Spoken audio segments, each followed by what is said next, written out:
Աշխատանքներ եք իրականացնում, ինչ փուլում է։ Այս պայն արդեն ջահերով երթի նախապատրաստական վերջին աշխատանքներն են տեղի ունենում եւ տեխնիկական մասով իրականում նաեւ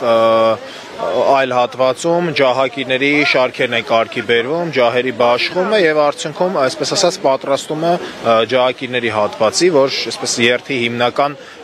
բաժինն է համարվում կազմակերպված հատվածի, արդեն տեսնում ենք, որ մեր մի խումբ քաղաքացիներ կամաց հավաքվում են եւ արդյունքում երբ որ երթը մեկնարկի, արդեն կգան դեպի հրապարակ եւ մեկնարկեն երթը։ Հավաքը պայմանները որևէ կերպ խանգարելու են այս թե նախապատրաստական ընթացին եւ թե հիմնական միջոցառմանը։ Նախապատրաստական եւ հիմնական բուն միջոցառմանը չեն խանգարի եւ մեծ հույս ունենք, որ այն մեր քաղաքացիները, ովքեր որոշել են գալ ջահերով երթի, իրենց եւս եղանակը չի խանգարի, այսպես վերջին որպես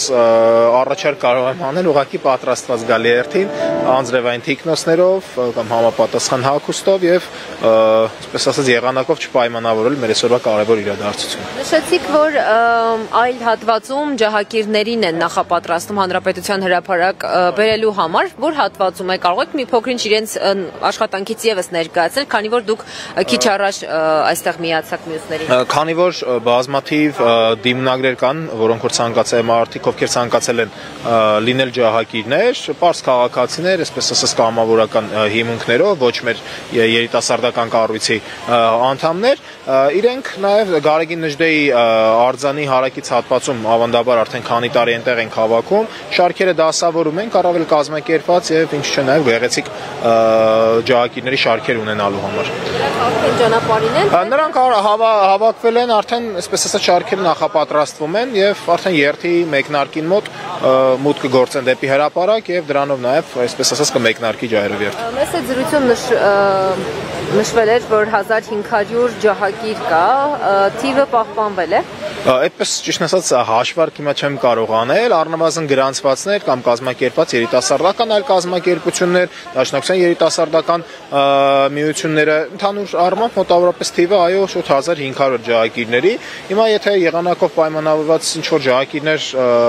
չմոտենան, չեմ կարող ասել, բայց առնվազն 1200 եւ ավելի ջահակիրներ ակնկալում ենք, որ կլինի։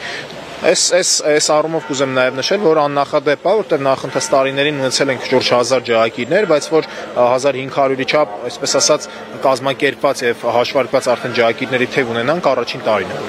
Այստեղ մեզ մոտեցել էին եւ հարցնում էին, եթե գրանցված չեն կարող են հիմա մոտենալ։ Մեր հետևորդների համար էլ պարզաբանենք, հիմա կարող են մոտենալ, այստեղ հասկանալ ջահակիր կարող են դառնալ հիմա թե ոչ։ Որպես ջահակիրներ իրականում քանի որ կազմակերպված արդեն հատված կա, մարդիկ ովքեր որ նախապես հանդիպումներ են ունեցել, ներկայացել ենք,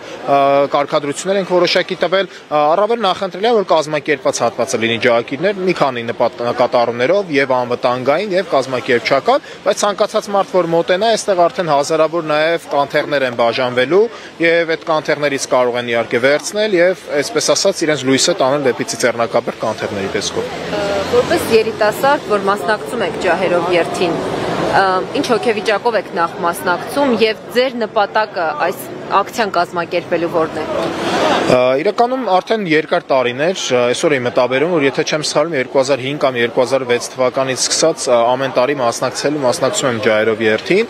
նպատակը չի փոխվել ընդհանուր առմամբ, ուղերձել եւ միջազգային հանրությանը եւ ներքին այն մարդկանց, ովքեր որ չեն գիտակցում ջահերով երթի նշանակությունը եւ առասարակ հայոց ցեղասպանության հետևանքների խորությունը մեր ժողովրդի համար, ինչպես նաեւ ուղերձել դեպի թշնամական պետություններ, իրենց հստակ ուղերձ փոխանցելով, որ հայ ժողովուրդը չի մոռացել տեղի ունեցածը եւ այն ամենը ինչ որ մեզ հետ տեղի է ունեցել, մի օր պետք է արդարացի լուծում գտնի, հանգուցալուծում ունենա, այսինքն փոխհատուցում ունենա,